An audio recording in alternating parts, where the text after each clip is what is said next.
bukas, kailangan nasa akin na ang mga apo ko. Stella? Nasaan si Kevin? Alam kong kasama mo siya. Leave me and Lucci alone, ha? Tama na. Huwag kang duduwag-duwag, harapin mo ako. Ibalik mo ang pera ko. Do you really think ibabalik ko yung pera mo?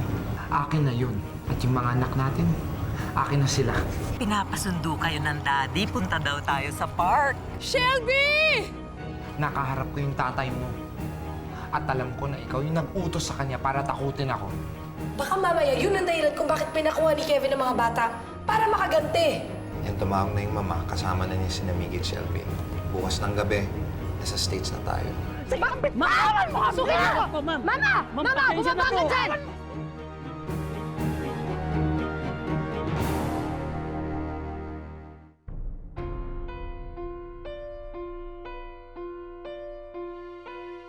You never cease to amaze me, Stella. Kahit yata tangke ang iharang sa'yo, susugod at susugod ka pa rin dito sa lugar ko.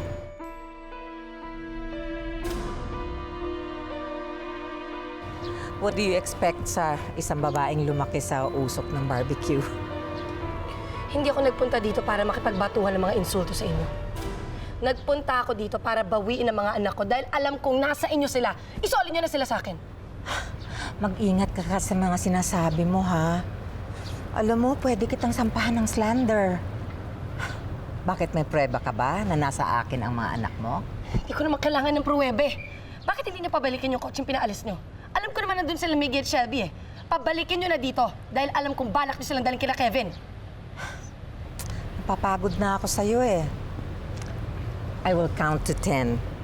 Pag hindi ka pa umalis, pulis na tatawagan ko. Hindi mas mabuti.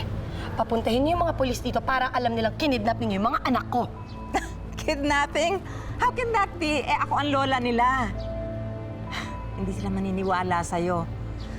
On the other hand, nagte-trespass ka dito and that is a crime.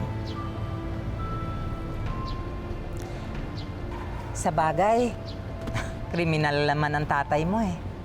So, hindi ka magkakaproblema pag nakulong ka. It runs in the blood. Hello? Papasukin mo ako na sa'yo. Fidel na yan! Fidel! Si Gloria, go! Nasaan na yung... Ninong! ulong lalaking yan? Ninong, si Aling Gloria. Ano ba problema, Gloria? Ba't napasugod ka? Parang hindi mo pa alam. Hindi ba sinabi ko sa'yo, huwag mo nang pakialaman ng anak ko? Bakit pinuntahan mo pa si Kevin? Tinakot mo pa siya! Gusto ko lang tumulungan ng anak ko. Anak ko lang siya. Hindi mo siya anak. At para lang alam mo, hindi ka nakatulong.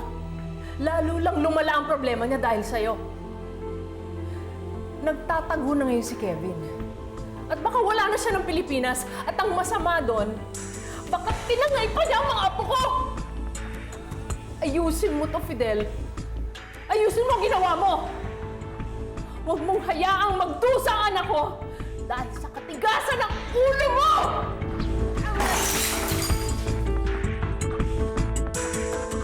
Mama, why are we still here? Sabi mo, pupunta tayo kay Daddy. Be patient, sweetheart. May hinihintay lang ako, ha? Lola, sino po yung kausap niyo dun sa my gate?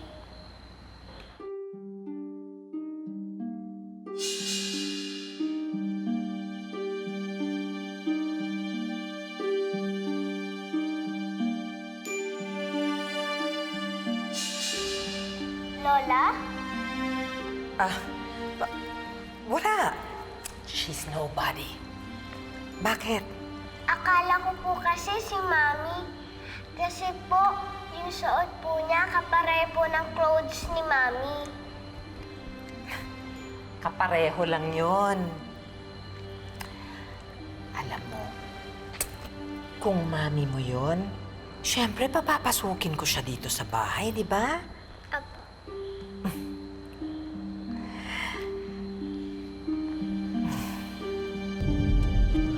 Ano ba gagawin ko, Edgy? Ano, babantayan ko ba si Maba sa pag-asa nasa kanya yung mga bata? O baka hanapin ko na lang dapat si Kevin dahil baka nasa kanya na yung mga anak namin? Mare, relax ka lang muna, okay? Relax. Ako na munang bahala sa pinan mo, okay?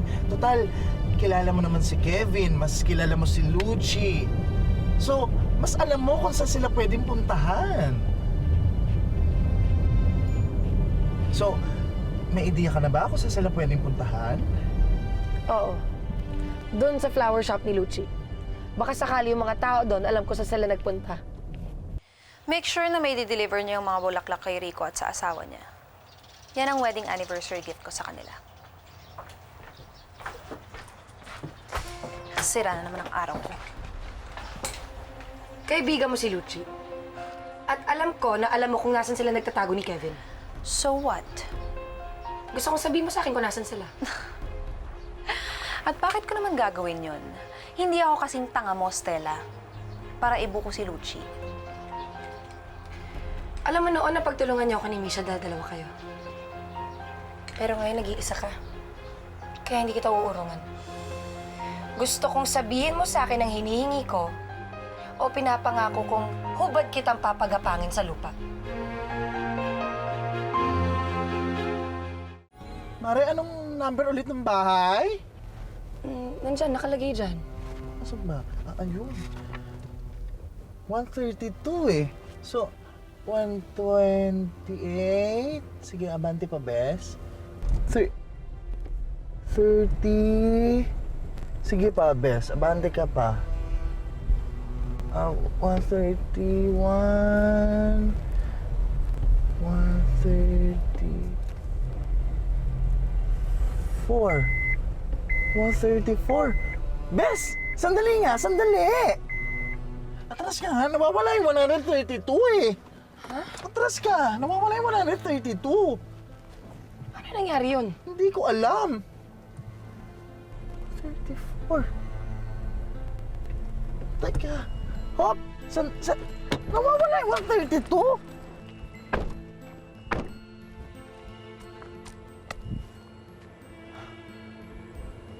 Paano nangyari yun?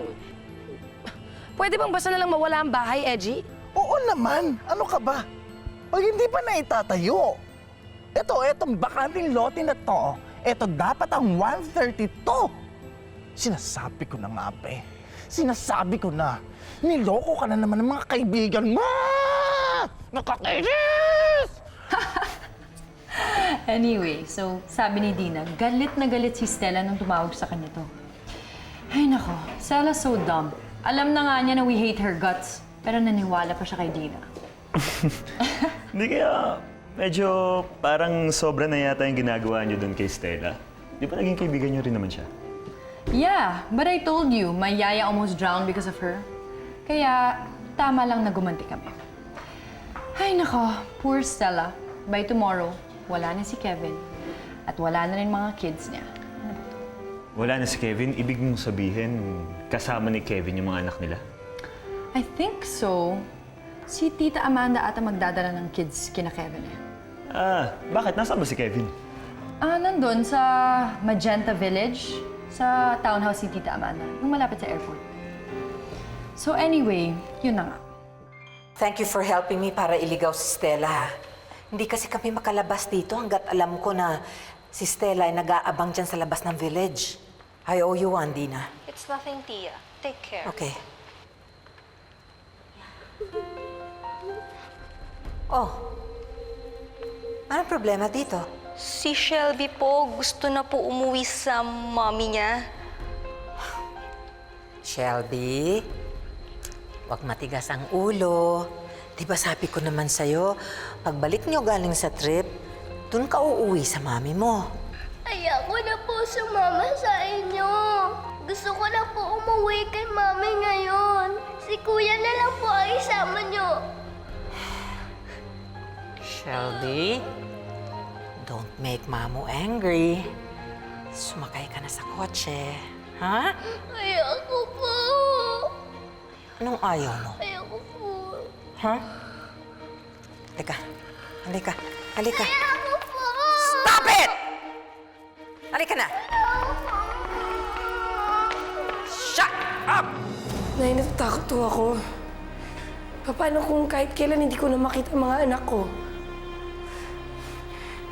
tutusin, okay lang sa akin kahit di na ibalik ni Kevin ang pera ko eh. Ang gusto ko lang talaga makita na ulit si Miggy at si Shelby. Huwag ka mawala ng pag-asa, anak.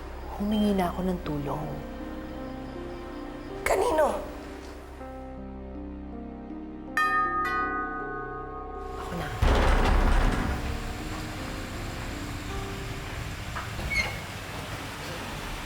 Magandang gabi ho, Aling Gloria. Nandyan ho ba si Stella?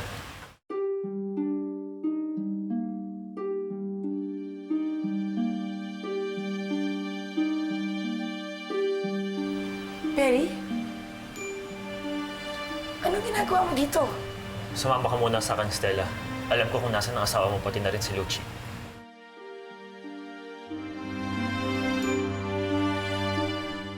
Sandali. Naguguluhan ako eh. Paano mo nalaman ang tungkol kay Kevin at Lucci? Nakita ko siya sa bake shop kanina, anak. Narinig niya yung tungkol sa problema natin. Kaya humingi ako ng tulong sa kanya. Oo, nakipagkita ako kanina kay Misha. At noon ko nalaman kung asan ang asawa mo, pati na rin si Lucci.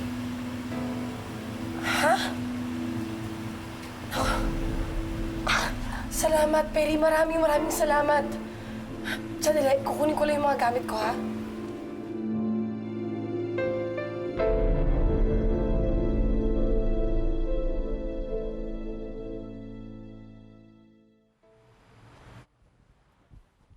Pre, basta. Dan, sundan mo ako.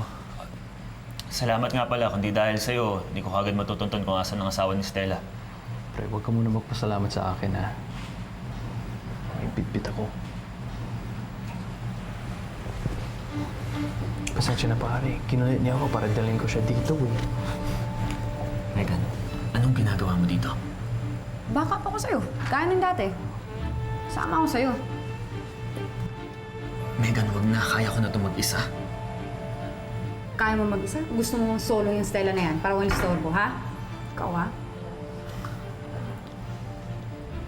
Sige na, umalis ka na. Dan, please, pakita. Tara na siya. Tara na muna, please. Dan, sige na. Please. Alright. Akong bahala dyan. Perry, Stella. sino yung mga yun? Mga kaibigan ko, napadaan lang. Nakita yata yung kotse ko sa labas. Halika na, baka hindi natin nabot ang mga anak mo.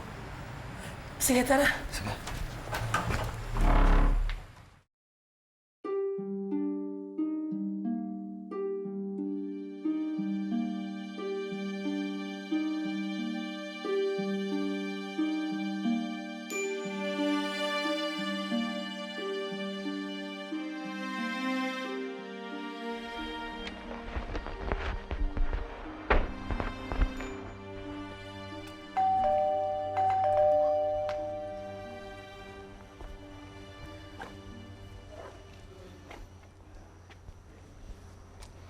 Tagal niyo, Mama. Mama? Mama, magayang pisngi mo pag hindi mo binalik sa akin ang mga anak ko.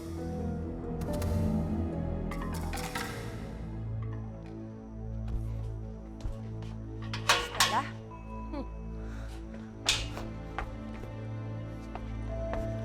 Lucci, kamusta? Naistorbo ko ba yung honeymoon yung dalawa? Stella, pwede bang tigilan mo na kami ni Kevin? Hayaan mo na kami maging masaya. Hindi pa pumapasok dyan sa isip mo na hindi ka na mahal ng asawa mo. At hindi pa ba pumapasok dyan sa isip mo na wala na akong pakialam dyan sa asawa ko? Iyong-iyo na siya, Lucy. Ang gusto ko lang, ibalik niyo sa akin ang anak ko at pati ang pera ko. Pwede?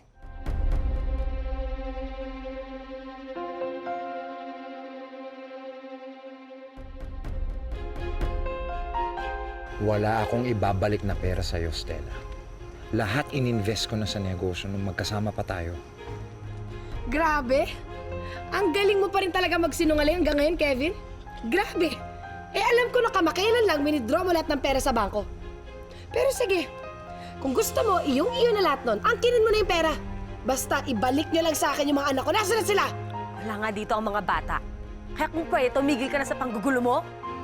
Ako? Ikaw ang nagsimula ng gulong to, Lucci! Miggy! Shelby! Miggy! Shelby! Wala nga dyan ang mga bata! Miggy? Shelby? Miggy? Mga anak! Asan na sila? Stella, wala nga dito ang mga bata! Miggy! Ka nga sa akin! Miggy, Shelby! Andito na ang mami. Nasaan na kayo? Up! Dito ka lang. Hoy, huwag kang makialam dito. Hindi kita kilala. Ito, kilala mo?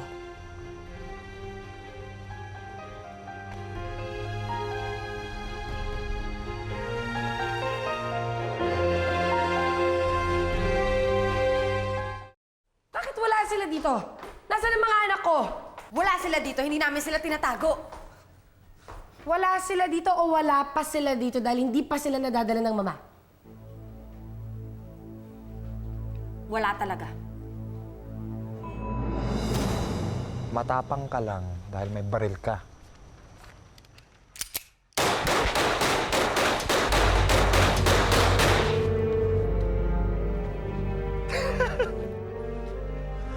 Kahit pala anak mayaman ka, marunong ka pa rin maglaro ng patintero, no? Kevin, Perry, Stella, ikaw ba nagpapatok ng baril? sinampulan ko lang tong asawa mo.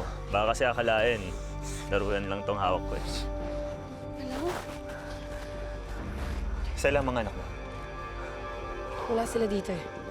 Perry, siguradong may nakarinig sa pagpapaputok mo ng baril. Baka matandaan pa tayo ng pulis dito. Halika na! Stella, teka. Sayang naman yung pinunta natin dito. Anong ibig mong sabihin? Anong gagawin mo? Kayong dalawa. Isa lang naman yung hinihiling sa inyo ni Stella. Sabihin niyo sa amin kung asan ang mga bata. Bibilang ako ng 3, Kevin.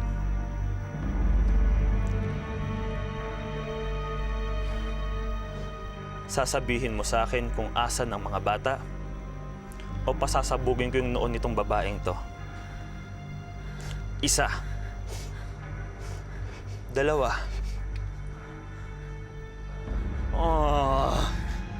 Ang baliwala ka lang yata sa lalaking to eh. Hindi ka niya mahal.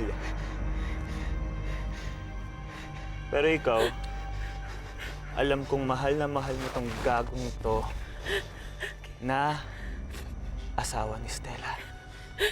Bibilang ako ulit. Perry, tama na. Isa! Ano sila sa mami ni Kevin? Salamat. Tara na.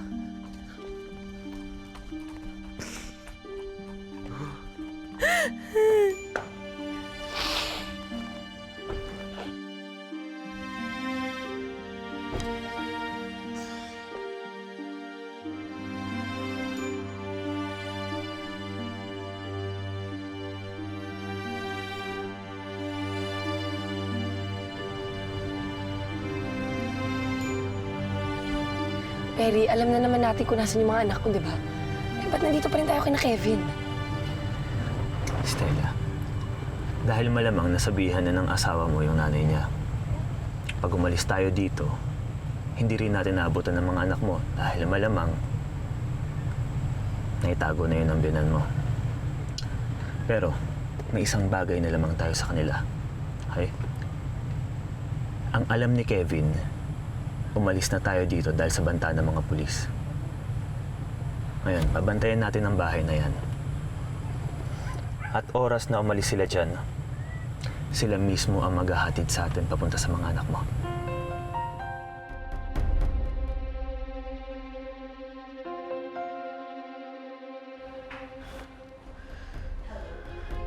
Ma, nasa na kayo? Oo, na-traffic lang kami ng mga bata. Pero malapit na kami. Okay. Huwag na muna kayo pumunta dito, ha? Dumating si Stella, may kasama siyang lalaki may baril. Baka makuha niya yung bata kung nagkita kayo dito. Oh, so what's the plan now? Bukas na ang flight nyo. Okay. Huwag na muna kayo umuwi sa bahay. Just sleep somewhere else. Magkita na lang tayo sa airport para diretso makakalipad kami ni Lucci at di na makahabol si Stella. Okay. Okay.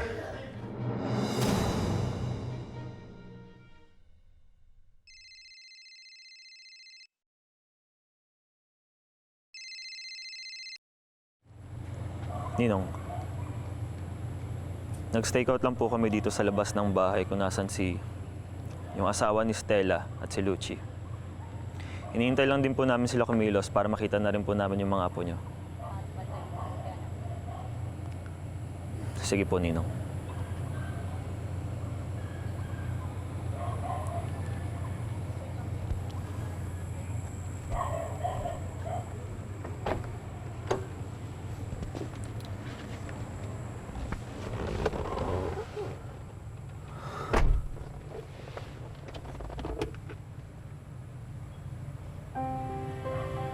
Malapit mo nang makita ang mga anak mo, Stella.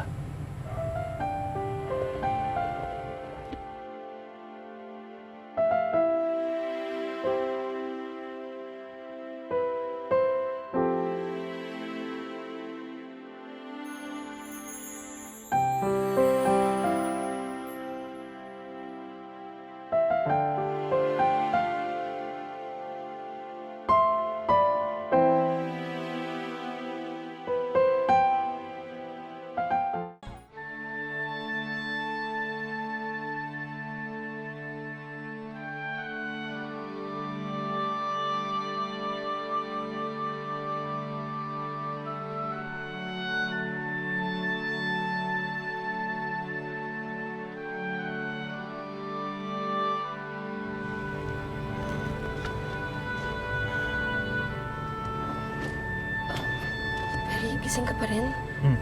Hindi ka ba natutulog? Okay lang ako, huwag mo kalalahanin. Sanay ako sa puyatan. Mahirap na, baka masalisihan pa tayo eh.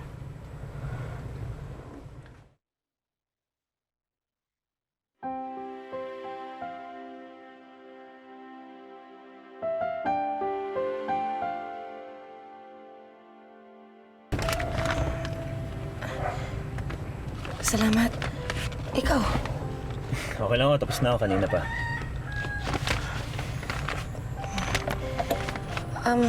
Perry, natatakot lang kasi ako. Kailangan ko lang tanungin, kagabi ko pa naiisip eh. Bakit may baril ka? Ito. Wala to, pang-protection lang. Lisensyado to. Stella, huwag kang mag-alala. Hindi ako masamang tao.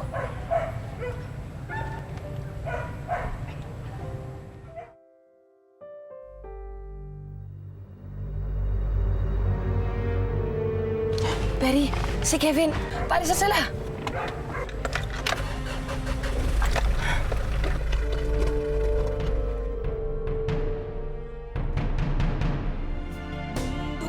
Daddy, stop na ka na! Ayoko na sumama sa inyo! Ibalik... Shelby! Shelby! Shelby! Ano? Mami, hindi ka na pumunta tayo sa... Bakit na aksidente si Shelby? Kahit na sino pa sa amin na may kasalanan, yung anak ko pa rin ang napahamak. Sa ngayon nagdurusa, kahit wala naman siyang kasalanan. Alam mo naman, Mami, so bad, di ba? Dahil sa kanya, nasagasaan si Shelby. Hindi mo na yata dapat sabihin pa yan sa apo natin. Ang kapal ang mukha, magpakita pa dito! Ayaw na ng anak ko sa anak mo. Maghiwalay na lang sila kaysa maging impyerno pa buhay nila. Talagang impyerno! Lalo na kung meron kong kasama sa bahay na isang biyanan na Satanas! Ikaw ang may kasalanan kung bakit nabangga yung anak ko!